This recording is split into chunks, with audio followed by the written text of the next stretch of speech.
Hello, mga kamaster, maraming salamat po sa lahat ng tumatangkilik ng The Secretly Rich Man, Gerald Crawford Story. Paki-follow and subscribe mga master para sa mga susunod pang mga kabanata. Isa pala akong rich kid. By 2 years is body. Kabanata 2161. Iniisip lang ang daan-daang makamandag na ahas sa karumal-dumal na hukay ng kanyang pamilya ay nagdulot ng panginginig sa kanyang gulugod.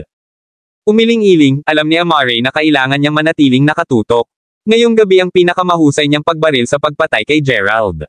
Kung siya ay nabigo, malaki ang posibilidad na hindi niya mahabol si Gerald sa tamang oras bukas. Ano pa, kahit himalang muli niyang mahanap si Gerald noon, wala siyang magagawa sa sikat ng araw maliban na lang kung gusto niyang makaakit ng hindi kinakailangang atensyon sa sarili. Ano man ang kaso, pagkatapos ng tahimik na paglapag sa lupa pagkatapos tumalon mula sa ika-6 na palapag ay isang malamig na ngiti ang nabuo sa mukha ni Amare habang umungol, iisipin na talagang ilalabas mo ang iyong mahahalagang chi. Hindi mo ba alam na ikaw ay tinutugis? Sa sinabi nito, nagsimulang humakbang si Amare patungo sa direksyon kung saan niya naramdaman ang mahalagang chi. Sa sobrang bilis niya, halos hindi na siya makita, at kahit sinong madaanan niya ay mararamdaman lang niya ang malamig na simoy ng hangin na dumaan. Si Gerald mismo ay nakatayo na sa isang bukas na lugar habang nagbubuga ng sigarilyo, ang usok ng sigarilyo ay tila kitang-kita sa madilim na kalangitan. Nalaman ng kabataan ang tungkol sa lugar na ito mula kay Ichiro mula sa isa sa kanilang casual na pag-uusap. Tila, ang lugar na ito ay binili ng Departamento ng Digmaan upang magtayo ng isang bagong lugar ng pagsasanay. Gayunpaman, dahil sa ilang mga issue, ang proyekto ay nasuspend hanggang sa araw na ito. Anuman, dahil ang kapirasong lupa na ito ay pagmamay-ari ng Departamento ng Digmaan, walang sino man ang nangahas na pumunta sa lugar na ito. Yung galing sa gyera. Ang departamento ay walang anumang dahilan upang pumunta sa lahat ng paraan dito para lamang magsanay, na ginawa itong perpektong lugar upang makitungo sa Crawford Cultivator. Alinmang paraan, hindi nagtagal bago naramdaman ni Gerald na may papalapit sa mabilis na bilis, na nag-udyok sa kanya na bamulong, bueno, hindi ka ba mabilis? Bagamat medyo madilim na, sa tulong ng Herculean Primordial Spirit, malinaw na nakikita ni Gerald sa dilim. Sa katunayan, bilang isang cultivator, nakikita pa niya ang sirkulasyon ng dugo at mahahalagang chi na dumadaloy sa mga tao. Sa sinabi nito, hindi nagtagal ay nakita ni Gerald na lumitaw si Amare sa hindi kalayuan sa kanya. Gerald, tama ba? Tanong ni Amare habang nakatitig sa binata. Dahil nailabas na ni Gerald ang kanyang essential chi, wala na ring nakitang dahilan si Amare para itago pa ang kanyang chi. Habang pinapanood ni Amare ang paglabas ng sarili niyang essential chi, nag-cross arms lang si Gerald bago mahinahong sumagot ng, ako nga. Abandoned descendant ka lang ng Crawford family, alam mo ba? Kung nabuhay ka lang sa secular na mundo ng maayos, wala ni isa sa amin ang mag-aalala tungkol sa iyo. With that said, to think na bigla kang susulpot at tatangkaing agawin ang nararapat na posisyon ni Master Will bilang tagapagmana ng ating pamilya. Dahil sa mga kinikilos mo, masisisi mo ba talaga kami sa pangangaso sa iyo? Pang-iinis ni Amare habang itinatapon ang kanyang jacket, lumantad ang kanyang maskuladong katawan. Hindi lamang siya malakas sa paglilinang, ngunit mayroon din siyang isa sa mga pinakamahusay na pangangatawan sa loob ng kanyang pamilya. Sa sinabi niyan, ang isang cultivator na kapareho ng level ay hindi niya makakapareha, at ito ay napatunayan sa maraming kompetisyon sa loob ng kanyang clan na kanyang napanalunan sa mga nakaraang taon. Hell, dahil sa lakas niya kaya siya hinirang ni Daryl para sa gawaing ito. Anuman, nang marinig ang sinabi ni Amare, nagulat sandali si Gerald, bagamat mabilis siyang ngumiti bago sumagot, sa tingin mo nakikipagkompetensya ako kay Will para sa posisyong iyon. Paglalagay niyan. Aside, sa sinabi mo, I'm assuming nandito ka sa utos ni Will. Kung tutuusin, sigurado akong hindi pinayagan ni Daryl ang sino man sa inyo na saktan ako. Kung malalaman niya ito, iniisip ko kung sasailalim ka sa malubhang kahihinatnan. Iyan. Walang kinalaman sa iyo iyan. Single ni Amare habang mahigpit na nakakuyom ang mga kamao. Sa totoo lang, hindi man lang siya nang ahas na isipin ang kahihinatnan ng malaman ng patriarch ang lahat ng ito. Well, ano man ang kaso, lumapit ka sa akin. Ipakita sa akin kung gaano kalakas ang makukuha ninyong mga magsasaka ng Crawford. At muli, pagkatapos bugbugin ang dalawa sa mga tauhan ni Will noon. Pakiramdam ko ay mabibigo ka rin, panunuyan ni Gerald na halos hindi nakaramdam ng anumang pressure sa kabila ng presensya ng isa sa mga nangungunang magsasaka ng pamilya Crawford. Kabanata 2162. Shot it, Scald Amare na nangangati na tapusin si Gerald. Si Amare ay hindi isang taong mahilig sa maliit na usapan, at dahil si Gerald ang kanyang pakay, mas kaunting dahilan para magsabi siya ng kahit ano. Dahil doon, biglang nawala si Amare. Kaagad na naramdaman ang pagdagsa ng mahahalagang chi sa paligid niya, mabilis na naging halata kay Gerald na ang taong ito ay mas malakas kaysa sa mga lalaking sinundan noon ni Will. Habang iniisip niya ito, muling humarap si Amare kay Gerald, nakatutok na ang kamao niya sa dibdib niya. Nakaramdam ng simoy ng malamig na hangin na dumarating habang inilunsad ni Amare ang kanyang suntok kay Gerald, napaatras lang si Gerald ng ilang hakbang upang iwasan ang pag-atake. Natural, hindi natatakot si Gerald na lumaban. Iniwasan lang niya ang pag-atake dahil gusto niyang mas maunawaan kung gaano kalakas si Amare. Napagtanto na nakaiwas si Gerald sa kanyang pag-atake, mas lalong namula ang mga mata ni Amare kaysa dati nang sabihin niyang, napakabilis mo. Kasunod yun ay agad niyang inayos ang sarili bago muling sumugod kay Gerald. Sa halip na umiwas, gayunpaman, ginamit lang ni Gerald ang kanyang braso upang ilihis ang pag-atake ni Amare, na nagpagilid kay Amare. Hindi mabalanse ang sarili sa oras, ang napakalaking puwersa ng pagpapalihis ni Gerald ay naging sanhi ng pagbagsak ni Amare sa isang tumpok ng mga bato. Napaungol habang nabangga ang kanyang ulo sa ilang mga bato, hindi nagtagal ay naramdaman ni Amare ang pag-agos ng dugo sa kanyang noo na ngayon ay pumipintig. Nakangusong tumayo, pinandilatan ni Amare si Gerald habang umaagos ang dugo sa kanyang baba at tumutulo sa kanyang damit. Ang sakit ay wala sa kanya. Pagkatapos ng lahat, kahit na ang pinsala ay naging kakilakilabot para sa mga regular na tao, maaari niyang mabilis na ayusin ang kanyang sarili gamit ang kanyang mahahalagang chi.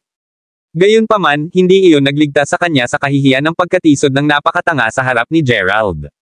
Hindi niya ito matiis. Hindi nakakatulong na alam ni Amare na hindi man lang gumamit ng lakas si Gerald para harapin ang ganitong kalaking pinsala sa kanya.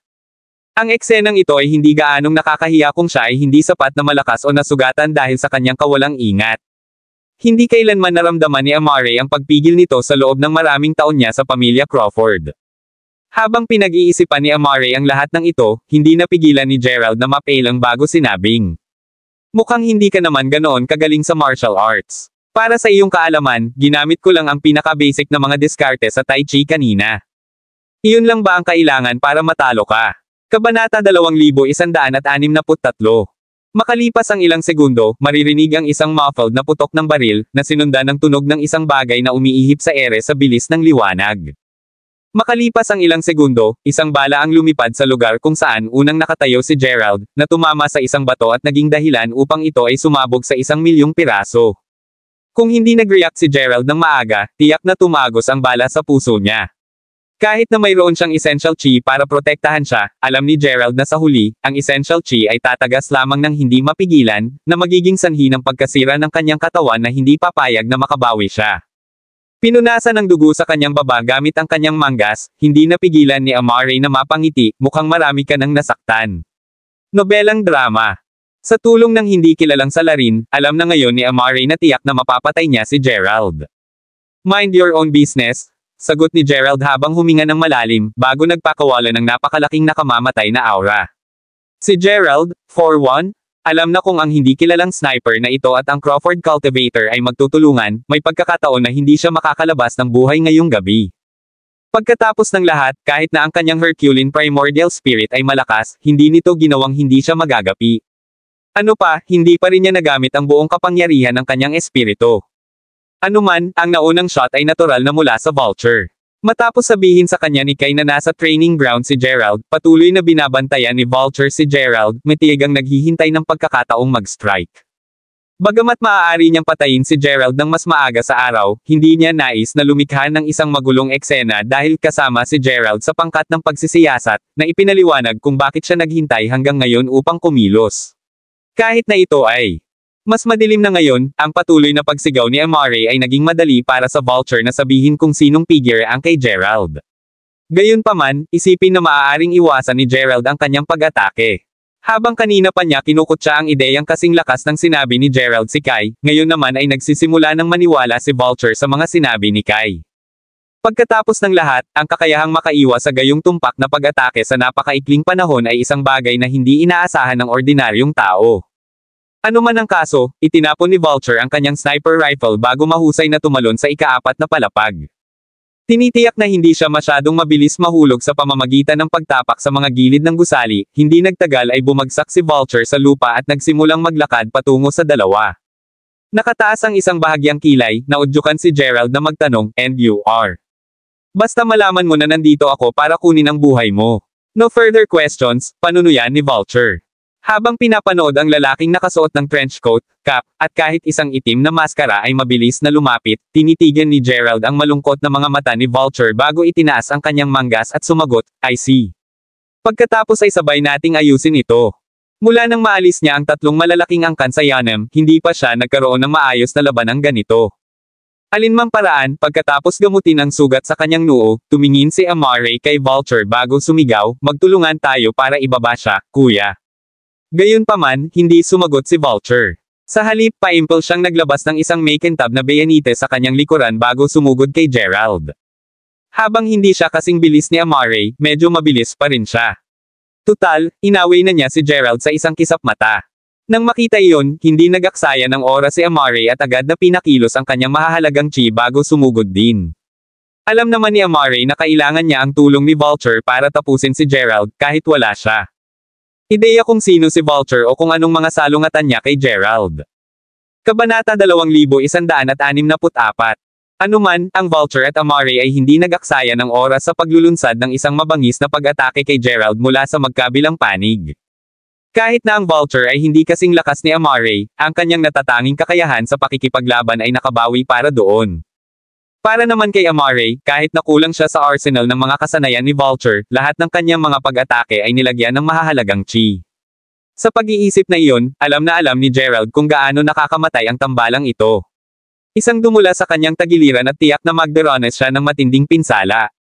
Sa pagkaunawa niyan, nanatili si Gerald sa defensive sa loob ng 3 minutong sunod-sunod, pagkatapos ay 5 at 10.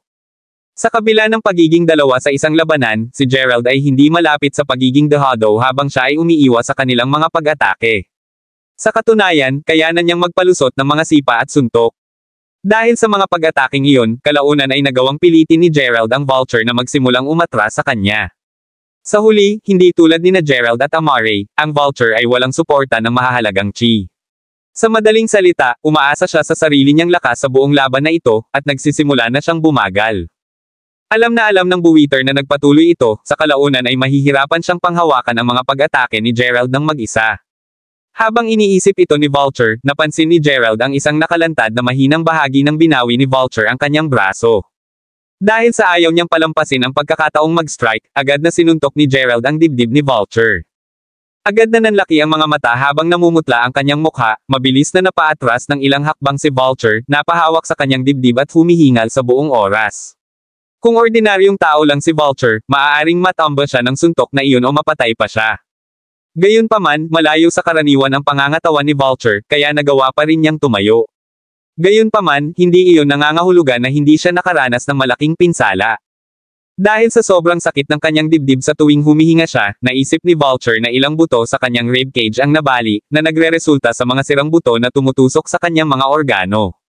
Alam kung gaano siya nasaktan, tumulo ang mga butil ng pawis sa noo ni Vulture habang pinag-iisipan niya ang kanyang mga pagpipilian habang pinapanood si Amare na patuloy na nakikipaglaban kay Gerald. Sa huli, alam ng Vulture na ang patuloy na paglipat ng higit pa ay tiyak na magreresulta sa kanyang kamatayan. Dahil doon, nagnganga ang mga ngipin ng Vulture bago dahan-daang lumapit sa isang tumpok ng mga brick kung saan siya nakaupo. Matapos dahan-daang maramdaman ang paligid ng kanyang dibdib, ibinato ni Vulture ang kanyang kamao sa lupa habang umuungol. 4. Sa tuwing namumutla ang kanyang mukha sa matinding paghihirap, itinuring iyon ni Vulture bilang isang sirang tadyang. Sa kanyang noo na ngayon ay basang-basa sa pawis, alam niya kung gaano kahirap ang kanyang kalagayan ngayon. Ang pinakamagandang hakbang ng buwiter sa ngayon ay ang humiga. Ang paglipat ng higit pa ay magiging sanhi lamang ng paglala ng kanyang mga pinsala hanggang sa punto kung saan ang kamatayan ay lubos na posible. Gerald Crawford, bulong ni Vulture habang nakatitig sa binata habang pinagsisisihan ang kanyang kayabangan. Kung nakinig lang sana siya sa mga babala ni Kai at mas sineseryoso niya si Gerald, tiyak na naging maingat si Vulture sa mga galaw niya. Sa pag-iisip, dapat ay agad siyang umatras pagkatapos mabaigo ang kanyang unang putok sa marka nito. Kung ginawa niya iyon, hindi siya mapupunta sa kaawa-awang kalagayan. Alinmang paraan, nawala na sa labanan ang Vulture, malinaw ang nanalo sa laban. Kabanata 2165. Wala akong masabi. Aaminin ko talo. Mas malakas ka sa akin, ano pa bang gusto mo? Ungol ni Amare, alam niyang nasa kamay na ni Gerald ang buhay niya. Gaano kaitikot, natatawang sagot ni Gerald bago ay activate ang kapangyarihan ng kanyang Herculean Primordial Spirit at tinusok ang ilang mga batik sa katawan ni Amare.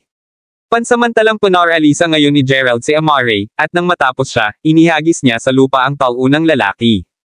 Kahit na agad na sinubukang tumayo ni Amare, mabilis niyang napagtanto na hindi siya makagalaw kahit isang pulgada. Sa pag-unawa na hindi siya pupunta kahit saan sa lalong madaling panahon, pinapanood lamang ni Amare ang paglalakad ni Gerald patungo sa Vulture. Pagkatapos magsindi ng sigarilyo, tumingkayad si Gerald sa harap ng nasugatan na lalaki, pinagpag ang kanyang kahon ng sigarilyo habang nagtatanong, gusto mo? Nanlilisik kay Gerald, ang buwitter na nakahawak pa rin sa kanyang dibdib ay umungol, anong gusto mo? Sa totoo lang, sa kasalukuyang estado ng kanyang katawan, kahit nasabihin na ang isang pangungusap ay nagdulot sa kanya ng sapat na sakit para sa sinumang regular na tao ay mahimatay. Gusto ko lang malaman kung sino ang kumuha sa iyo, yun lang. Hindi magsisinungaling, medyo malakas ka, kaya sigurado akong isa kang sikat na assassin. With that said, I can only imagine the Kanagawas hiring you. Mali ba ako? Tanong ni Gerald habang nakapikit. Bukod kay Kai, sino pa ang kukuha ng ganoon kataas na ranggo na assassin para tapusin siya? Nagngangalit ang kanyang mga ngipin bilang tugon, tumango lang si Vulture, wala akong alam. Ang pagiging nasa nangungunang 10 sa listahan ng assassin ay nangangahulugan na kailangan niyang ganap na sumunod sa propesyonal na etika ng mga assassin na nangangahulugang hindi niya mailantad ang alinman sa impormasyon ng kanyang amo kahit na kailangan niyang mamatay. Nagugat na sa kanyang isipan ang panuntunang ito mula nang pumasok siya sa larangang ito ng trabaho, at hindi niya ito tinalikuran. Nang marinig iyon, umiling lang si Gerald bago tumawa habang lumingon kay Amare bago tumingin pabalik kay Vulture at Ninition, isa pang walang takot na tao. Ang katotohanang wala sa kanila ang nakikipagtulungan ay sa totoo lang ay nagsisimula ng inisin siya. Dahil doon, tumigil si Gerald sa pagtawa bago tumapak sa dibdib ni Vulture habang umungol, sigurado ka ba talagang wala kang alam? Dahil ang mga buto ay tumutusok na ngayon sa kanyang mga organo, nanlaki ang mga mata ni Vulture nang magsimula siyang umubo ng mga subo ng dugo. Sa puntong ito, maging ang paghinga ay nahihirapan na. Kabanata 2166. Matapos masaksihan ang kakilakilabot na pagkamatay ni Vulture, hindi na sinubukan ni Amare na itago ang kanyang labis na takot habang sumisigaw siya, ay impossible. Wala sa mga ito ang dapat na posible. Siya ang nangungunang magsasaka ng pamilya Crawford. How on earth na natalo siya ni Gerald ng ganito kalungkot? Sa totoo lang, hindi siya mahihirapang hawakan ang sitwasyong ito kung kasama niya sa pamilya si Gerald. Pagkatapos ng lahat ay may iba't ibang talento. Gayunpaman, alam talaga ni Amare na si Gerald ay isang inabandunang inapo na naninirahan sa secular na mundo sa buong panahon. Kahit na may mga magsasaka dito, wala sa kanila ang dapat na naging sapat na malakas para makapagturo kay Gerald ng gayong makapangyarihang mga kasanayan. Mga kasanayang hindi pinahintulutan si Amare, ang cream of the crop sa kanyang pamilya, para hindi matamaan ang bata. Imposible. Ano ito? Tanong ni Gerald habang nakatitig sa lalaking paralitiko. Why? Ang hindi mo makataong lakas. Hindi ka dapat ganito kalakas. Hindi pwede. Ganti ni Amare habang patuloy ang pagtitig kay Gerald. Mahabang kwento na mas gusto kong hindi pag-usapan. Anuman, sabihin sa akin ang lahat ng nalalaman mo tungkol sa pamilya Crawford at baka iligtas kita. Tutal magkaparehas pa rin kami ng apelyido. Kung pakakawalan kitang buhay, gayunpaman, alamin na kailangan ko ring alisin ang iyong paglilinang. Deal. Natatawang sagot ni Gerald. Iyon, ungol ni Amare habang seryosong sinimulan niyang isaalang-alang ang kanyang mga pagpipilian. Sa huli, ang pagpatay kay Gerald ay hindi man lang misyon ng Patriarch. Secret order lang yun ni Will. Sa pag-iisip na iyon, habang malalaman ng Patriarka ang lahat ng ito kaya hindi maiiwasan ang parusa para kay Amare, kung ibinahagi niya ang lahat ng gustong malaman ni Gerald, kahit papaano, maliligtas siyang mabuhay sa ibang araw. Ano pa, dahil ito pa rin ang utos ni Will, marahil ay hatulan ng Patriarch si Amare ng mas magaang parusa. Sa pagtingin sa kung gaano kaseryoso ang pagsasaalang-alang ni Amare sa lahat ng ito, kinuha ni Gerald ang kanyang telepono upang tingnan ang oras. Alauna na ng umaga, at alam niyang magsisimulang magpatrolya ang mga sundalo sa lugar sa loob ng 2 oras. Dahil alam niyang kailangan niyang linisin ang eksena bago sila dumating, sinenyasan si Gerald na sabihin, mayroon kang 10 minuto para isaalang-alang ang iyong mga pagpipilian. Wala nang iba pa. Mabilis na lumipas ang 10 minuto, at dahil hindi pa umimik si Amare, alam na ni Gerald ang ibig sabihin nito. Kabanata 2167. Jay, magtanong ka lang sa akin ng kahit anong gusto mong malaman. Ibabahagi ko ang anumang masasagot ko. Sabi ni Amare habang nakahinga ng maluwag nang makitang binawi ang kamay ni Gerald. Nakaupo sa harap niya, simpleng sumagot si Gerald sa patahimik na tono. Una, si Will ba ang nagsabi sa iyo na patayin mo ako?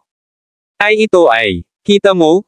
Pinalis ako ng patriarch para gawin ang ilang mga gawain para sa kanya, ngunit bago ako umalis, tinawag ako ni Will sa kanyang silid upang ibigay sa akin ang utos ng pagpatay dahil siya ang kahalili ng patriarka, hindi ako basta-basta makatanggi. Smiling subtly in response, Gerald then said, I see. Come to think of it, hindi ka ba nag-aalala na malaman ni Daryl ang tungkol dito? Si Gerald, for one, ay naisip na si Will lang ang gustong mamatay siya. Sa pagkakaalam niya, interesado lang si Daryl na subukan ang kanyang kakayahan. Well, basta babalik ako sa tamang oras, hindi dapat malaman ng patriarch. Plano ko na umalis ngayong hapon, alam mo. Pero bigla kang sumulpot. Ano pa, tulad ng iniisip ko kung paano gumawa ng move sa iyo kanina, nagkusa ka na painan ako dito gamit ang iyong essential chi. Hindi ko kayang tanggihan iyon. Sagot ni Amare sabay buntong hininga. Kung alam niya na magtatapos ang mga bagay sa ganitong paraan, hindi siya papayag sa kahilingan ni Will. Tumango bilang tugon, nag-isip si Gerald bago nagtanong, at ikaw ba ang pumatay sa ahente ng espesyal na puwersa mula sa Yanem? That was me? Yes, sagot ni Amare habang atubili siyang tumango. Nakikita ko. Isinasantibi iyon, mayroon akong isang huling tanong. Hanggat binibigyan mo ako ng matapat na sagot, ililibre ko ang iyong buhay at hahayaan kang umalis ng hindi nasaktan. Paano ako makakapunta sa Yearning Island? Tanong ni Gerald habang nakatitig kay Amare. Ngayong nasagot na ang lahat ng iba pa niyang tanong, tiniyak ni Gerald na isave ang best for last. Bagamat totoo na nahanap niya si Fujiko kaya posibleng pinahintulutan siyang makipag-ugnayan sa Tribong Sidam, kung makuha niya ang impormasyon ng diretso mula kay Amare, makakapagsimula siyang gumawa ng mga plano ng mas maaga. Trust me when I say, hindi ko rin alam, ungol ni Amare. Ano? Hindi ka ba top cultivator ng pamilya Crawford? Paanong hindi mo alam ang tungkol dito? Sagot ni Gerald na medyo nakasimangot. Ito ang eksaktong sagot na nakuha niya mula sa mga naunang lalaki ni Will. I swear, hindi ko talaga alam. Bukod sa patriarch at ilang mga pangunahing angkan, ang iba sa amin ay naiwan sa kadiliman tungkol sa lahat ng ito. Paliwanag ni Amare. Kung gayon paano ka umalis sa isla? At paano ka babalik? Tanong ni Gerald habang nakataas ang isang kilay. Madali lang ang pag-alis sa isla, ang kailangan lang nating gawin ay sumakay ng bangka at maglayag ng humigit kumulang 10 kilometro bago tayo pumasok sa karagatan. Gayunpaman, kung gusto nating bumalik, kailangan nating ipaalam ng maaga sa pamilya. Kasunod nito, gabayan tayo ng patriarch o ng isang senior member pabalik, paliwanag ni Amare. Kabanata 2168. May iba ka pa bang gustong malaman? Sisigot ako ng tapat. Sagot ni Amare na ngayon ay nararamdaman na hindi si Gerald ang taong dati niyang inaakala. Ang totoo, naisip niya noong una na si Gerald ay isang masama at walang awa na tao na gagawin ang lahat para makapasok sa pamilya Crawford at pagsamantalahan sila kapag naging patriarch na siya. Pagkatapos ng kanilang maikling pakikipag-ugnayan, gayunpaman, naramdaman niya ngayon na si Gerald ay talagang isang magiliw na kaluluwa, taliwa sa kanyang paniniwala. Bagamat totoo na siya pa rin ang pumatay sa assassin mula pa noon, si Gerald ay may lahat ng karapatan na gawin iyon dahil siya ay ambush attack sa kanya. Anuman, Gerald ay ginawa din ito ng isang punto na siya ay pagpunta sa iligtas ang kanyang buhay dahil lamang sila ay may parehong apelyido. Sa totoo lang, bahagyang naantig si Amare. Naputol ang pag-iisip ni Amare nang mahinahong sumagot si Gerald, iyon lang ang kailangan kong malaman. Nakikita ko, bueno. Tulad ng ipinangako, maaari mong ibasura ang aking pagtatanim ngayon at uuwi ako kaagad, sabi ni Amare sa kalmadong tono kahit na alam niyang mabuti kung ano ang mangyayari kapag ang kanyang pagtatanim ay inalis sa kanya. Sa totoo lang, siya ay magiging isang ordinaryong tao, at sigurado si Amare na ang mga dati niyang nasaktan ay kukuha ng pagkakataon na tretuhin siya ng malupit. Gayunpaman, sulit na maranasan iyon hanggat maaari siyang manatiling buhay. Pagkatapos ng lahat, ang lahat ay hindi nawala. Kailangan lang niyang magsimula muli sa simula. Kung mamatay siya ngayon, gayunpaman, ang lahat ay tunay na magwawakas. Nang marinig iyon, 2 beses na sinundot ni Gerald ang mga chakra sa dibdib ni Amare bago sumagot sa walang pakialam na tono, umalis ka na lang. Ha! Tanong ni Amare habang unti-unting nakontrol ang kanyang katawan. Pag-akyat sa kanyang mga paa, hindi maiwasan ni Amare ang labis na pagkalito sa sandaling ito. Kung tutuusin, ang pag-scrape ni Gerald sa kanyang cultivation kapalit ng kanyang buhay ay labis ng maawain sa kabataan. Kaya bakit niya hinayaang umalis ng ganun-ganun lang? Nakalimutan na ba ni Gerald na tinangka niya itong patayin kanina? Maliban na lang kung lihim kang masokista, iminumungkahi kung umalis ka hanggat kaya mo, nakangiting sabi ni Gerald. Ay, syempre, hindi. Ungol ni Amare na hindi nakakaramdam ng anumang pamatay na hangarin mula kay Gerald habang dahan-daang naglakad patungo sa binata. Huminga ng malalim, nagtanong si Amare, hindi ko lang maintindihan. Ang lalaking iyon at ako ay inatas ang pumatay sa iyo, alam mo ba? With that said, simula nung pinatay mo siya, bakit hindi mo na rin wakasan ang buhay ko? Pagbuga ng sigarilyo, sumagot si Gerald, simple lang talaga. Crawford ka kasi at hindi siya. Habang hindi ako lumaki kasama ng iba pang nagtatanim na Crawford, apo pa rin ako ni Daryl. Bata pa lang ako, marami na akong masasayang alaala kasama siya, alam mo ba? Habang wala pa akong ideya kung bakit niya dinukot ang aking pamilya na siyang dahilan kung bakit ako nagsusumikap na makipagkita sa kanya sa Yearning Island, nakikita mo na hindi nagbabago ang katotohanan na isa ka pa ring Crawford. Para lang malaman mo, kung mapipili, mas gugustuhin kung iligtas ang mga tao kaysa patayin sila. Ay, ungol ni Amare habang unti-unting humina ang boses niya. Kung tutuusin, hindi siya tumigil sa pagtataka kung bakit hirap na hirap si Gerald na makarating sa Yearning Island. Ngayon, sa wakas ay nalaman niya na ang Patriarch ay nahuli ang kanyang pamilya. Gayunpaman, dahil ang Patriarch ay lolo ni Gerald, ibig sabihin ay dinukot niya ang kanyang sariling anak na lalaki at manugang na babae. Kabanata 2169. Hindi, sa totoo lang. Bagamat totoo na si Will ay ampon ng Patriarch at siya ay may mataas na katayuan sa loob ng pamilya, ang Patriarch ay matapat na laging nagbabantay sa kanya. Sa katunayan, tiniyak ng Patriarch na hindi papayagan si Will na makapasok. Maraming mahahalagang lugar sa isla, kabilang ang likod bahay kung saan nakatira ang Patriarch. I, for one, never seen Will enter that place, ungol ni Amare na bahagyang nakasimangot. Nakikita ko, well, what matters is that they're still safe. I'm at least relieved to hear that, sabi ni Gerald habang bumantong hininga, tuluyang naalis ang bigat ng kanyang matinding pag-aalala. Ilang sandali pa, lumingon si Gerald kay Amare bago sinabing, alinmang paraan, maaari ka nang umalis. Gayon din, kung nais mong manatiling buhay, tandaan na huwag sabihin ang isang bagay tungkol sa kung ano ang nangyari dito ngayong gabi. Intindihin. Nakuha ko. Kung tatanungin ako ni Will tungkol dito, sasabihin ko lang sa kanya na I failed to locate you in Japan, sagot ni Amare sabay tango. I trust you? Now leave? Sabi ni Gerald habang sinenyasan si Amare na umalis. Sa pagyuko kay Gerald, malinaw na nagpapasalamat siya sa mga kabataan. Sa pagkakataong iyon, nagpasya siya na kung sakali mang tontong si Gerald sa Yearning Island balang araw, tatanggihan niya itong labanan, kahit paparusahan siya ng pamilya dahil dito. Hindi alintana, pagkatapos itapon ang upos ng sigarilyo, mabilis na nawala si Amare sa kadiliman. Si Gerald mismo ay nagpatuloy lang sa paghit-hit ng sarili niyang sigarilyo habang ang malamig na simoy ng hangin ay humahaplo sa kanyang pisngi. Ilang sandali pa, nasunog ang sigarilyo, at umiling si Gerald bago nagsimulang maglakad patungo sa bangkay ni Vulture. Sa paghahanap sa bangkay ng patay, hindi napigilan ni Gerald ang pag-ungol, kaya ikaw Kanagawas ay hindi pa rin papayag na sumuko, ha? Kung gayon hindi na kailangang manatili ang iyong pamilya sa Japan. Ano man ang kaso, bukod sa isang pakete ng sigarilyo at ilang bala, hindi mahanap ni Gerald ang anumang anyo ng pagkakakilanlan sa Vulture. Dahil hindi ito interesado kay Gerald, napabuntong hininga na lang ang binata habang inilagay ang kamay sa katawan ng bangkay. Pinapakilos ang kanyang Herculean primordial spirit, pagkatapos ay nagsimula siyang magpakawala ng naglalagablab na init mula sa kanyang palad, at sa loob lamang ng ilang segundo, ang katawan ni Vulture ay ganap na sumangga.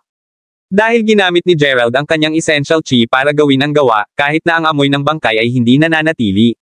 Katulad ni Adler, ang Vulture ay mahiwagang mawawala sa mukha ng planeta.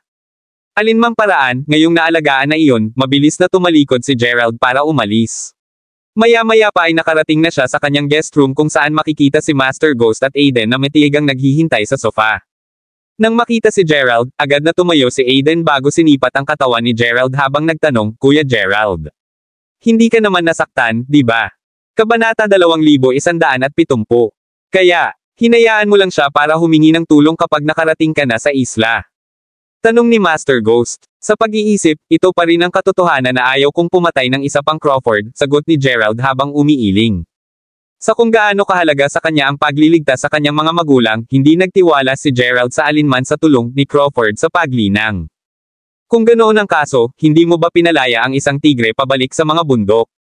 Tanong ni Master Ghost na medyo nag-aalala na. Bagamat hindi niya sinabi kay Gerald ang tungkol dito, si Master Ghost ay lihim na nanghuhulak para kay Gerald noong nakaraan, at nalaman niya na si Gerald ay makakatagpo ng isang bagay na mapanganib na maaaring maging banta sa buhay pagdating niya sa isla. Again, medyo katamtaman ang lakas niya, kaya hindi ko talaga siya nakikitang threat. If he even dares to come after me again, papatayin ko na lang siya, medyo nonchalant na sagot ni Gerald habang winuwagayway ang kamay. Nang makita kung gaano tiwala si Gerald, sinabi lang ni Master Ghost, well, magtitiwala ako sa iyong paghuhusga dahil sigurado ka na tungkol dito. Natutuwa ako. Speaking of which, habang nakikipaglaban sa cultivator na iyon, nakatagpo ako ng isa pang assassin na nagtangkang pumatay sa akin sa proseso. Sa kung gaano siya kalakas, pakiramdam ko maaari siyang maging isang rango na assassin sa listahan ng assassin. Call it a hunch? Pero feeling ko si Kay lang ang makakaisip ng ganito, sagot ni Gerald. Isang matataas na assassin. Nasaan ang katawan niya, Kuya Gerald? Naimbestigahan ko na ang mahigit 50 assassin sa listahan ng assassin para makilala ko ng husto ang karamihan sa kanila. Bulalas ni Aiden na biglang lumitaw na mas excited kaysa kanina. Nakangiting walang magawa, simpleng sagot ni Gerald, I'm afraid there is nobody to speak of. How? Nakatakas ba siya? Tanong ni Aiden na bahagyang nadismaya. Gayunpaman, kung nagawa nilang mahuli ang assassin na iyon sa bandang huli, tiyak na makikilala ni Aiden ang salarin. Kasunod nito, nagkaroon sila ng pagkakataon na malaman nila kung sino ang kumuha sa assassin sa unang pagkakataon.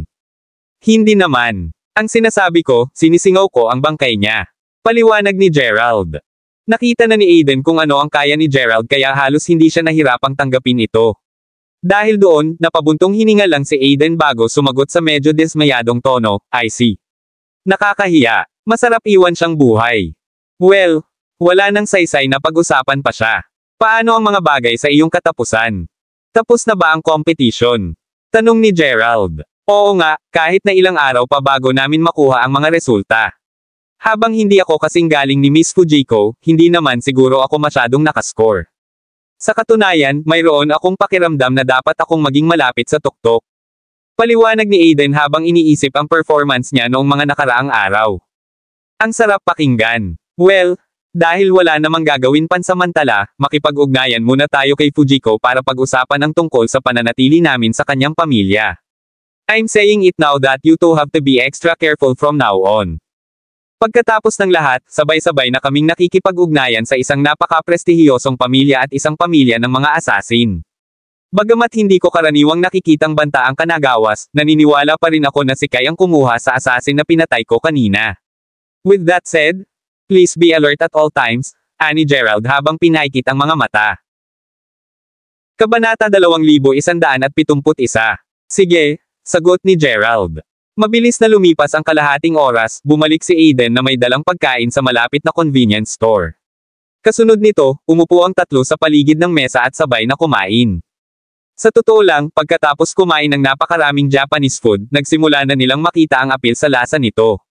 Siyempre, medyo malaki pa rin ang agwat sa pagitan ng pagkain dito at ng masarap na lumang pagkaing Westoner. Anuman, nang matapos ang kanilang pagkain, bumalik ang tatlo sa kanilang mga silid upang magpahinga. Nang sumapit ang umaga, nagtungo sina Gerald at Master Ghost sa entrance ng training ground para maghintay habang tumakbo si Aiden para hanapin si Fujiko.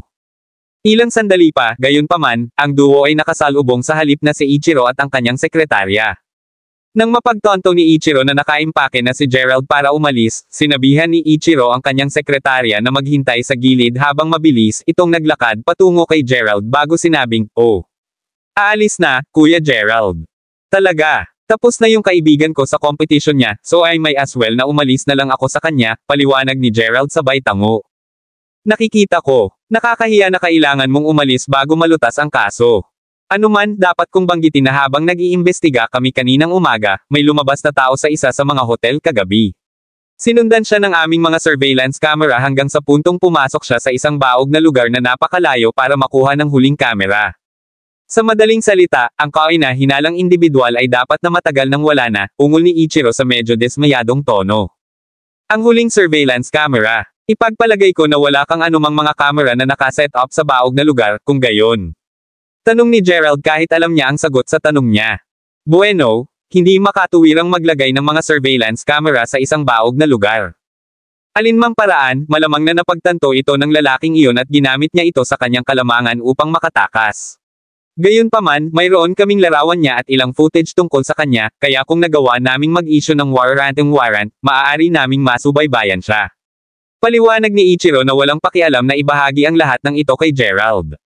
Pagkatapos ng lahat, ang mga pointer ni Gerald ang nagbigay daan sa kanila upang matukoy ang nakatakas na lalaki sa unang lugar.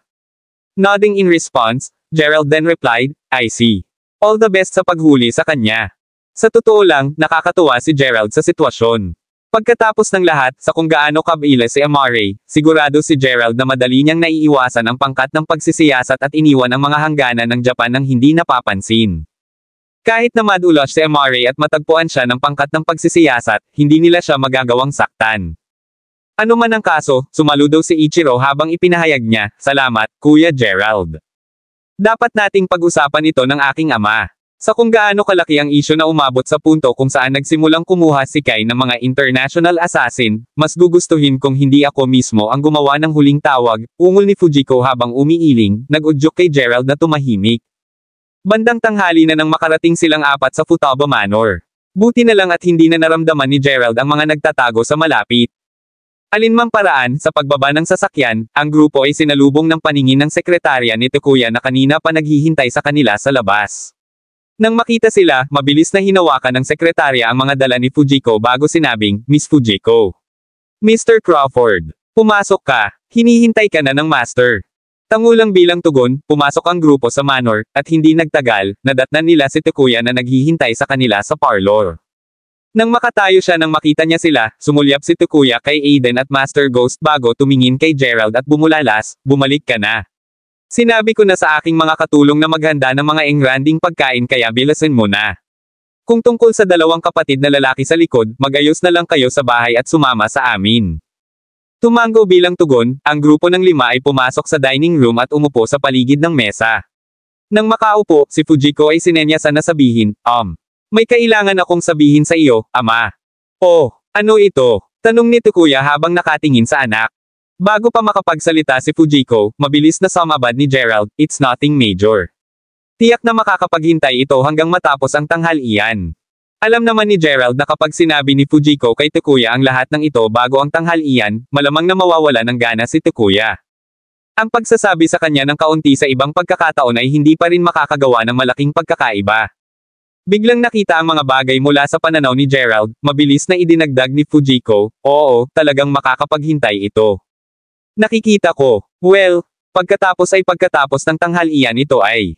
Eto na, kumuha ako ng bagong chef 2 araw na ang nakakaraan, at isa siyang Westoner. Sa sinabi nito, sabihin sa akin kung ang pagkain ay gusto mo mamaya. Sagot ni Takuya na labis na natutuwa nang makita si Gerald sa bahay para maabala sa pag-aalangan ng kanyang anak. Talagang, deklare ni Gerald sabay tawa ng malakas. Kasabay nito, ang grupo ng 5 ay masayang nag-uusap sa isa't isa para sa susunod na kalahating oras hanggang sa magsimulang ihain ang pagkain.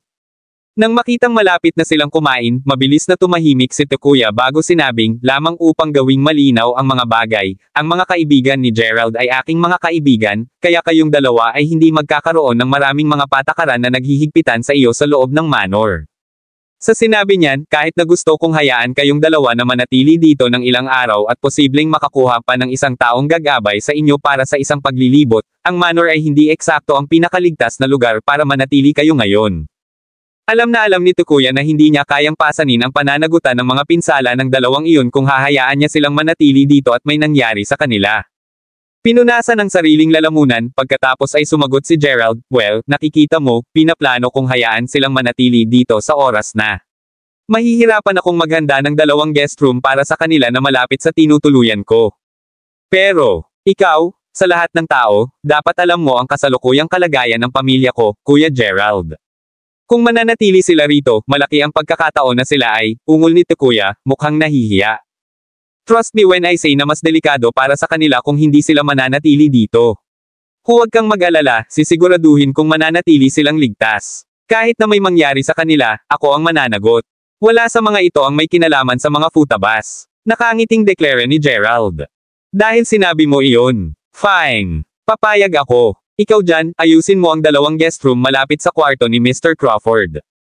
Utos ni Takuya matapos saglit na nag-alinlangan habang nakatingin sa kanyang sekretarya. Kabanata 2173. Naiintindihan. Sagot ng sekretarya sabay tango bago lumabas ng parlor. Sa lalong madaling panahon, ang lahat ng mga pinggan ay inihain, at bago ang lahat ay naglatag ng hindi bababa sa 100 mga pagkaing Weston. Bukod sa manok at isda, ang natitira sa totoo lang ay mukhang ordinaryong lutong bahay. Gayunpaman, ang amoy lamang ng mga pagkain at ang paraan ng pagpapakita ng mga ito ay nagpabatid sa lahat na ito ay gawa ng isang nangungunang chef. Dahil dumating na ang lahat ng pagkain, ang nakangiting si Takuya ay mabilis na nagsimulang mamigay ng chopsticks habang sinabi niya, halika, tamasahin ang pagkain habang mainit, at sabihin sa akin kung gusto mo ito. Sa totoo lang, simula nang dumating si Kuya Gerald, lalo akong nahilig sa Weston food. Sa totoo lang, hindi ako sigurado kung nasanay na ba ako sa pagkain ng Weston noong hiniling sa akin ni Fujiko na subukan. Nakita mo, sabi ko naman sa'yo eh. Sagot ng tuwang-tuwa na si Fujiko. Kasunod nito, nasiyahan ang lahat sa kanilang mga pagkain nang walang sinasabi sa pagitan ng mga kagat. Nang matapos na ang lahat ng pagkain, inutusan ni Takuya ang kanyang mga katulong na linisin ang mesa at ihain sa kanila ng tsaa. Pagkarating ng tsaa, lumingon si Takuya para tumingin sa lahat ng nasa mesa bago nagtanong, kaya, naalala kong sinabi mo na may gusto kang sabihin sa akin kanina. Ngayong kumain na tayo, gusto mong ibahagi. Humigop ng tsaa na kakabigay ni Takuya sa kanya, kalmadong sumagot si Gerald, bueno, inatake ako ng assassin mula sa International Assassin List. Ipinapalagay kong siya ay tinanggap ng Kanagawas. Nang marinig iyon, nagulat si Takuya na muntik na niyang mahulog ang tsarera. Nanginginig na ngayon ang kanyang mga kamay, mabilis na nagtanong si Takuya sa pananahimik na tono, ano? Muli, ipinapalagay ko lamang na ito ay ang Kanago, kaya hindi na kailangang magtrabaho, sagot ni Gerald na bahagyang nakasimangot. Paano ako hindi makakapagtrabaho? Kung sakaling nakalimutan mo, ang dalawang assassin na dati ay nasa manor pa rin. Ungol ni Takuya pagkatapos huminga ng malalim. Speaking of those two, they're apparently known as Endo and Izumi. Pareho silang hanyos na ipinadala ni Hanyo Riego ng Hanyo Assassination Department. Gaya ng naunang kaso, feeling ko nasa likod nito ang mga Kanagawas, though hindi ko masabi, sagot ni Gerald. Sila, hanyos. Ungol ni Takuya habang bahagyang namutla ang mukha. Ang kanilang mga pamilya ay namumuhay ng mapayapa sa loob ng mahigit 100 taon na ngayon. Paano magbabago ang lahat ng iyon sa loob ng wala pang 1 buwan? Hindi lamang nagpadala ang hanyas ng mga tao upang patayin ang kanyang anak na babae, ngunit sinubukan din nilang patayin ang kanyang bisita. Kung wala si Gerald sa dalawang pangyayaring iyon, maaaring patay na ang kanyang anak. Sa totoo lang, alinmang paraan, ang mga Kanagawas ang pangunahing pinaghihinalaan ko sa lahat ng ito. Kung tutuusin, ang hanyas ay isang assassin family. Bakit sa lupa ay kukuha sila ng isang internasyonal na mamamatay tao upang gawin ang kanilang maruming gawain sa halip? At dahil si Endo at Izumi ang sumunod sa akin imbes na si Fujiko, mas lalo lang akong nagbibigay ng dahilan para maniwala na si Kai ang nasa likod ng lahat ng ito. Sa sinabi niyan, paano mo pinaplanong lutisin ang lahat ng ito, Patriarch Takuya? Tanong ni Gerald habang umiinom pa ng tsaa. Kakailanganin ko ng panahon para pag-isipan ito, kung tutuusin, ang isang maling desisyon ay maaaring magdulot ng pinsala sa ating lahat, ungol ng nakasimangot na si Takuya habang nakasandal sa kanyang upuan, iniisip kung paano gagawin ang lahat ng ito. Sa totoo lang, natukso siyang makipag-away na lang sa magkabilang pamilya at subukang i-brute force ang daan patungo sa victory. Gayunpaman, mas alam ni Takuya kaysa gawin iyon. Kung tutuusin, habang tiyak na magagarantiyahan ni Gerald ang kaligtasan ng kanyang anak, ang iba pa niyang pamilya ay mabilis na gumuho laban sa dalawa pang pamilya. Ngunit kung mananatili lamang sila sa depensa ba, tiyak na paulit-ulit silang aatake hanggang sa tuluyang matalo. Dahil sa pakiramdam na walang magawa, si Takuya ay naudyukan na magtanong, paano ka, Gerald? Ano sa tingin mo? Well, pwede ko munang tanggalin ang Kanagawas. Kahit na maaari kong piliin na tapusin muna ang hanyas, buong pamilya pa rin sila ng mga assassin. With that said, kakailanganin ko ng mas maraming oras upang maghanda kung nais kong ilabas ang hanyas, sagot ni Gerald na tapat na naghihintay sa tanong ni Takuya. Kabanata 2174. Nang marinig iyon, agad na umiling si Takuya bago sinabing, nagbibiro ka, tama. Bagamat totoo na hindi makataong malakas si Gerald, walang paraan na kaya niyang kunin ang isang malaki at makapangyarihang pamilya ng mag-isa, tama ba? Oo, sinadya ko ang bawat salitang sinabi ko, Patriarch Takuya. Hindi ka ba naniniwala sa akin? Tanong ni Gerald sa seryosong tono, senyales na hindi siya magbibiro ng ganito. Pagkatapos ng lahat, ang pag-alis ng mga futaba sa krisis na ito ay ang kanyang one-way ticket para malaman ang mga lihim ng tribong si Dom. Iniisip ang lahat ng pagkakataong pinrotektahan ni Gerald ang kanyang anak at isinasaalang-alang ang seryosong tono ni Gerald, kalaunan ay sumagot si Takuya, naniniwala ako sa iyo. Mabuti. With that said, bigyan mo lang ako ng oras para lipulin ang Kanagawas. Si Endo at Izumi naman, iminumungkahi ko na tapusin natin ang mga ito sa lalong madaling panahon, nakangiting sagot ni Gerald. Bueno, kung wala silang impormasyon na kailangan namin, pinatay ko na sila ilang taon na ang nakakaraan. Ngayong alam na natin ang kanilang mga pagkakakilanlan, gayunpaman, wala nang dahilan para ipagpatuloy silang mabuhay. Deklare ni Takuya habang tumatango bilang pagsang-ayon. Ang sarap pakinggan. Well, if you'll excuse me, lalabas muna ako. Babalik ako bago maggabi, sagot ni Gerald nang makatayo na siya.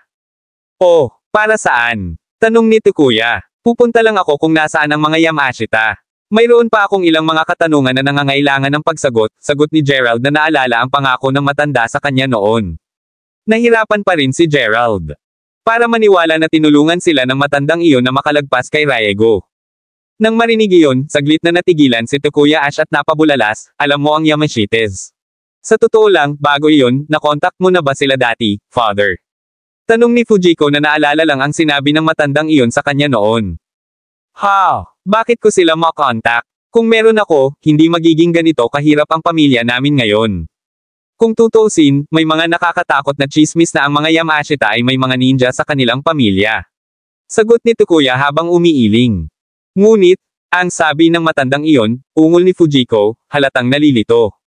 Kung tutuusin, kung hindi pa nakipag-ugnayan ang tatay niya sa matandang iyon noon pa, bakit sinabi ng matandang iyon na nakilala na siya nito noong bata pa siya? Dahil alam niyang hindi magsisinungaling ang kanyang ama sa kanya, may biglang pumasok sa isip ni Fujiko, dahilan para mapatingin siya kay Gerald. Sa nahuhulaan niya ngayon, malamang na nakapasok lang ang matanda dahil kay Gerald. Sa madaling salita, dapat ay sinabi niya lang iyon para dayain si Rayego. Matandang lalaki. Anong matandang lalaki? Actually, wait, bakit biglang kasali ang Yamashita family?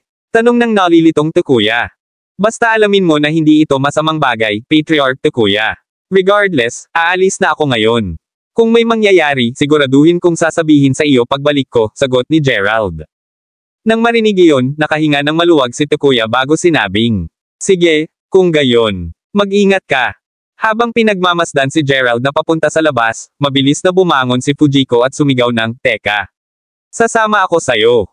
Habang paalis ang dalawa sa eksena, napakamot na lang si Takuya sa likod ng ulo habang lumingon kay Aiden at Master Ghost na umiinom pa ng tsaa doon.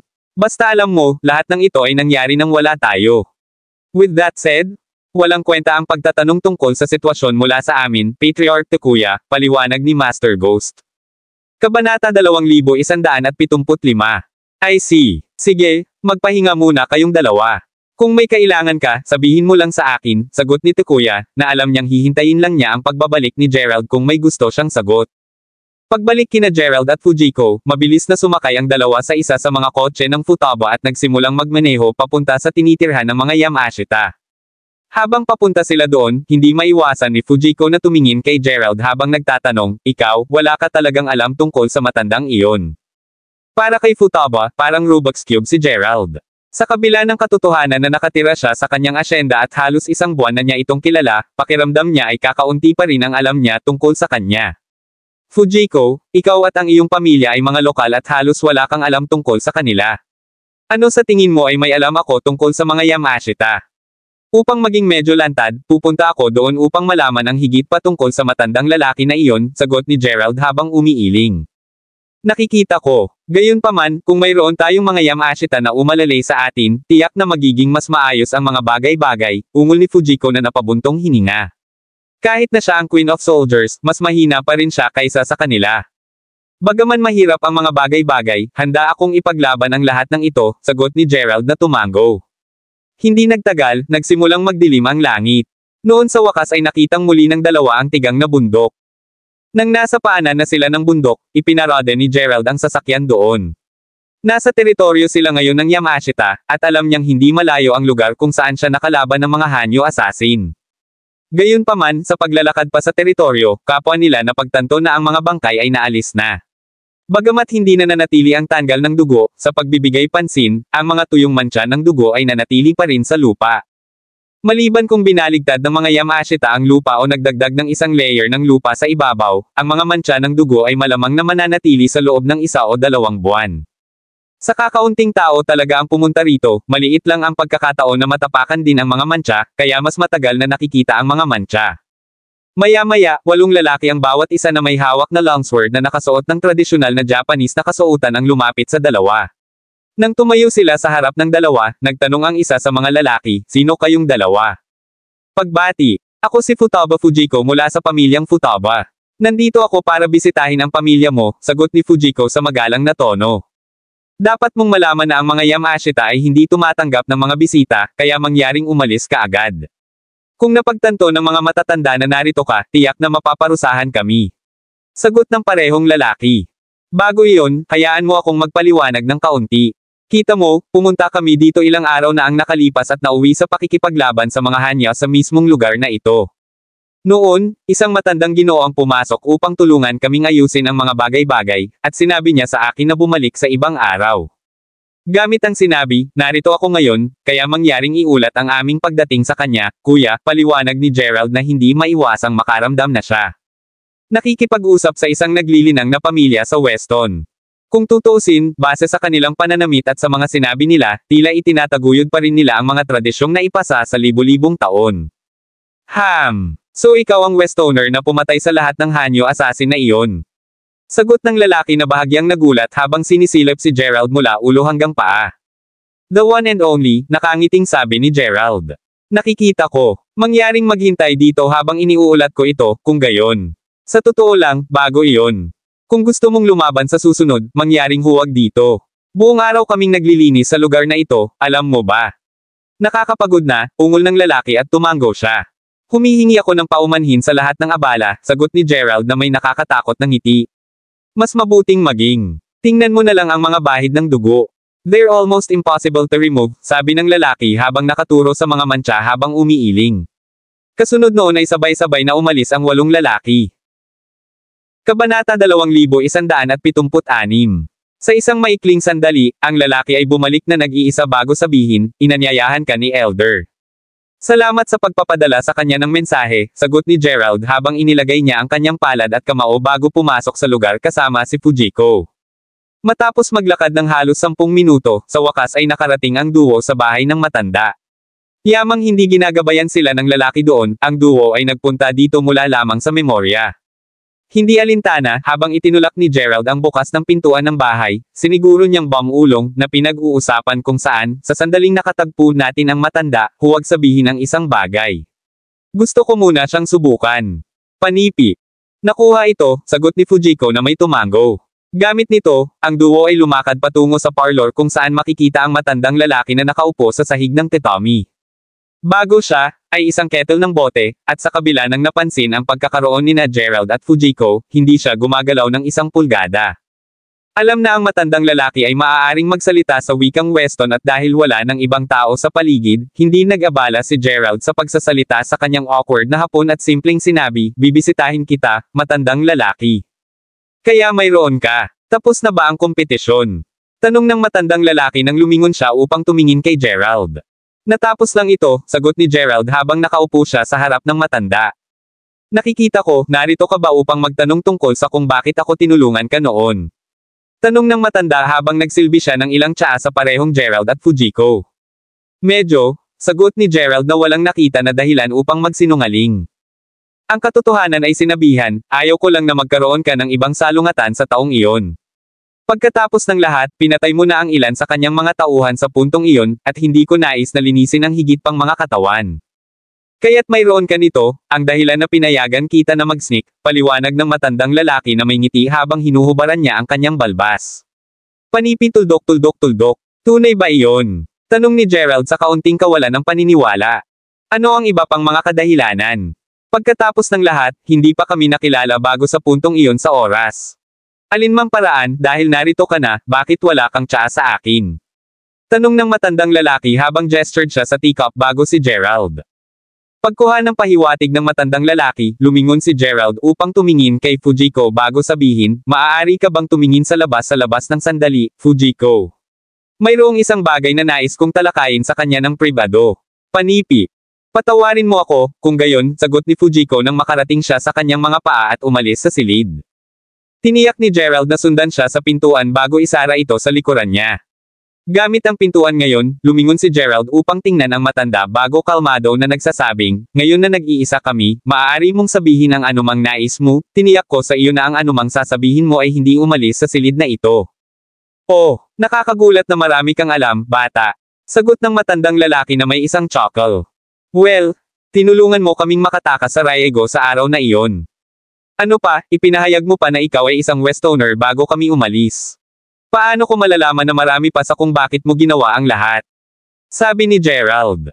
Nakikita ko, bago iyon, nais kong linawin na pinagmamasdan ko kamula pa mula nang pumasok ka sa aming teritoryo, kasama ang sinabi nito, kasama ang iyong mga kakayahan, na ibagsak si Riego ay magiging isang cinch para sa iyo, hindi. Tanong ng matandang lalaki habang patuloy siyang hinuhubaran ang kanyang balbas. Hindi ka mali, sagot ni Gerald. Well, kahit papaano, ang bahagi kung saan hindi ko nais na kayong dalawa na makapasok sa sobrang problema ay totoo, sabi ng matandang lalaki. Ngunit bakit kahit naabala? Pagkatapos ng lahat, nakilala na lang kami sa kauna-unahang pagkakataon at sa pagkakaalam ko, ang mga Yamashites ay bahagya na makipag-ugnay sa labas ng mundo, sagot ni Gerald sa isang mausisan na tono. Marami kang alam. Kabanata 2177. Tulad ng sinabi mo, ang mga Yamashites ay hindi makipag-ugnay sa ibang mga pamilya, ngunit inilalagay iyon, mayroon kang espiritu ng primordial ng Herculean sa loob mo, tama? Tanong ng matandang lalaki matapos na tumitig kay Gerald. Nang marinig iyon, si Gerald ay maaari lamang mabulok. Kahit na nakita siya ng matanda, ayaw talaga niyang aminin ito. Pagkatapos ng lahat, alam ni Gerald na ang mga may talento at may kakayahang mga tao ay na-target ng maraming. Sa katunayan, ito ay eksaktong dahil sa kanyang kapangyarihan na nagresulta sa kanyang problema sa kagawaran ng militar pati na rin ang tatlong malalaking pamilya ng Yanam. Kaya totoo, mabuti, natutuwa lang ako na alam mo kung paano itago ang iyong kayamanan, idinagdag ng matandang lalaki na may ngiti. Nodding dahan-dahan, tiningnan ni Gerald ang matandang lalaki ng ilang sandali bago nagtanong, sino, eksakto ka, matanda? Sigurado ako na hindi ka lamang ang nakatatanda sa pamilyang Yamashita, tama? Panipi. Si Gerald ay mayroong maraming mga katanungan sa kanyang ulo. Una, kumusta ang isang Westoner na elder ng pamilyang Yamashita? Paano siya nakisali sa pamilyang ito na nabalitaan na magkaroon ng mga ninjas? At paano niya nalaman ang tungkol sa Herculean Primordial Spirit? Hindi maraming mga magsasaka mula sa Weston ang nakakaalam tungkol dito. Nang marinig ang tanong ni Gerald, biglang naging seryoso ang tono ng matanda nang sumagot siya. Nais mo bang malaman? Ang panunood habang tumango si Gerald bilang tugon, ang matandang lalaki pagkatapos ay nagbuntong hininga habang ang kanyang maulap na mga mata ay pansamantalang naipakita na siya ay nakapagpapaalaala, at makalipas ang ilang sandali, sinabi ng matandang lalaki, well, para sa isa, alam ko na ang iyong lolo ay medyo bumalik noon, dati kaming naglalakbay ng magkasama sa Weston maraming taon na ang nakalilipas, alam mo. Sa kasamaang palad, natapos namin ang paghihiwalay ng mga paraan dahil sa aming magkakaibang mga opinyon, sasabihin sa katotohanan, noong una kitang nakita, halos naisip kong ikaw ay siya. Ikaw ang kanyang imahe ng pagdura, mula sa iyong pangangatawan. Hitsura, hanggang sa iyong pagkatao. Panipi. Ano? Alam mo si Daryl. Sagot ni Gerald habang agad siyang sumimangot. Sa kung gaano siya mahigpit na hawak niya sa ngayon na nakakagulat na teacup, nadama ng matandang lalaki na kung mas mahirap si Gerald, tiyak na masira ang tasa. Ginawa ko, mabuti, ang matanda sa kanya, kahit papaano, siya ang iyong lolo, hindi. Bakit mo siya tinawag sa pamamagitan ng kanyang pangalan? Tanong ng matandang lalaki habang siya ay nagtaas ng kaunting kilay. Mas gusto ko na huwag magkaroon ng isang lolo na katulad niya, sagot ni Gerald na may isang snort. Habang totoo na ang lolo na naalala niya bilang isang bata ay isang mabait na matandang bago siya nawala mula sa kanyang buhay, ang paghahayag na si Daryl ay ang pagdukot ng kanyang mga magulang at kapatid na babae ay labis na labis para kay Gerald na kusang loob na hindi mapapansin. Hindi alintana, nang marinig iyon, ang nagulat na matandang lalaki ay sinenyasan na tanungin, ay, mayroong ilang uri ng hindi pagkakaunawaan sa pagitan ng dalawa sa iyo. Mas gugustuhin ko siyang pag-usapan siya, matandang tao, alinman sa paraan, nagtataka lang ako kung tinulungan mo kaming bumalik noon dahil sa katotohanan na ako si Daryl. Sagot ni Gerald habang itinaas niya ang kanyang kamay upang pigilan ang matandang lalaki na magtanong pa. Panipi tuldok. Hindi, syempre hindi. Parang naramdaman ko lang na pinag-uusapan siya dahil ikaw ang kanyang inapo. Hindi alintana, ang pangunahing dahilan na tinulungan kita ay dahil kasalukuyang nagho-host ka ng Herculean Primordial Spirit, paliwanag ng matandang lalaki habang siya ay umiling ng ngiti. Biglang pakiramdam na mas mapagbantay, tinanong ni Gerald, maaari mo bang ipaliwanag? Kung ang matandang ito ay tunay na matapos ang kanyang Herculean Primordial na espiritu, kakailanganin niyang malaman kung paano mabilis na iwanan ang lugar na ito kasama si Fujiko. Naturally, nangangahulugan ito na kailangan niyang saktan pa ang isa pang makapangyarihang pamilya. Kung titingnan kung paano biglang naging mapagbantay si Gerald, hindi maiwasang matawa ang matandang lalaki bago sabihin, ito ay isang mahabang kwento. Kung interesado kang marinig ang buong bagay, manatili ng ilang araw. Bilang kapalit, gusto ko lang ay update mo ako sa sitwasyon ni Daryl. Pagkatapos ng lahat, ito ay mga edad mula noong huling nakilala ko siya. Panipi tuldok. Deal. Sagot ni Gerald. Kabanata 2178. Gerald ay sumasang-ayon lamang dahil ang matandang ito ay tila alam na si Daryl. Sa pag-iisip nito, hindi maitatanggi ni Gerald na mausisa siya sa nakaraan ng kanyang lolo. Pagkatapos ng lahat, kahit na nakilala niya siya bilang isang bata, ang kanyang mga alaala kay Daryl ay hindi malinaw, upang sabihin ang hindi bababasa. Marahil sa tulong ng matandang ito, matututunan niya kung bakit ang kanyang lolo sa kasalukuyan ay sumailalim sa napakalaking pagbabago. Mahusay. Pagkatapos ay magkaroon ng ilang higit pang tsaa habang patuloy kaming nakikipag-chat.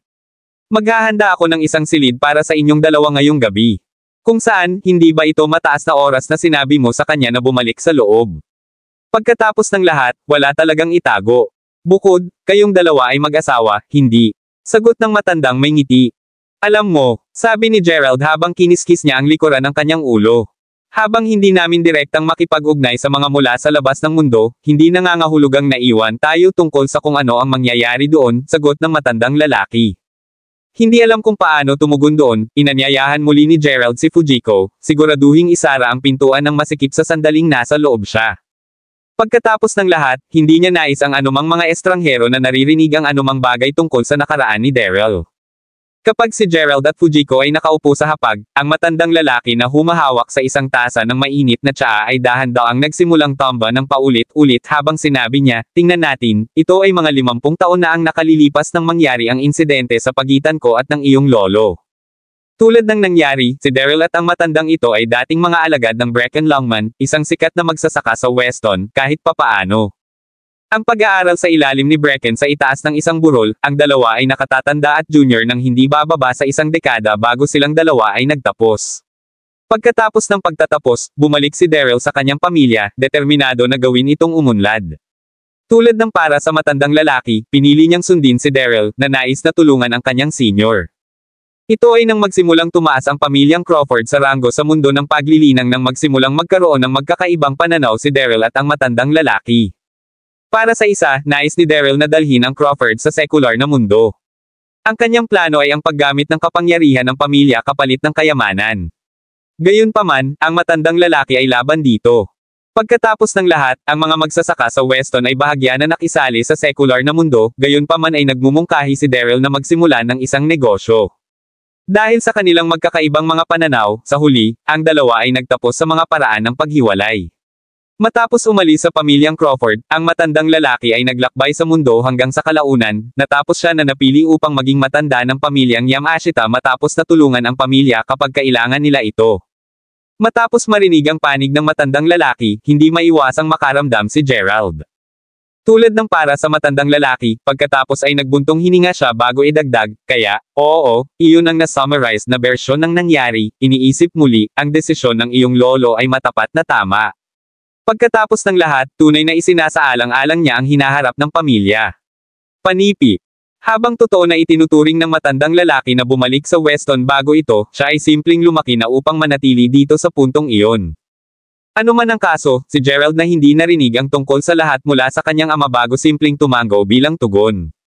Ngayon na siya ay tapos na sa pagbabahagi ng kanyang bahagi ng kwento, ang matandang lalaki ay tumingin sa Gerald bago magtanong, kaya? Ngayon na ako ay tapos na, kumusta ang mga bagay sa iyong lolo? Nakatira pa ba siya sa iyo? Panipi. Hindi talaga, sagot ni Gerald habang umiling-iling siya. Maya-maya ay natigilan ng marinig iyon, ang mga kamay ng matanda ay nagsimulang umiling hanggang sa kung saan nagsisimula na ang tsaa bago siya nagtanong, ay, namatay siya.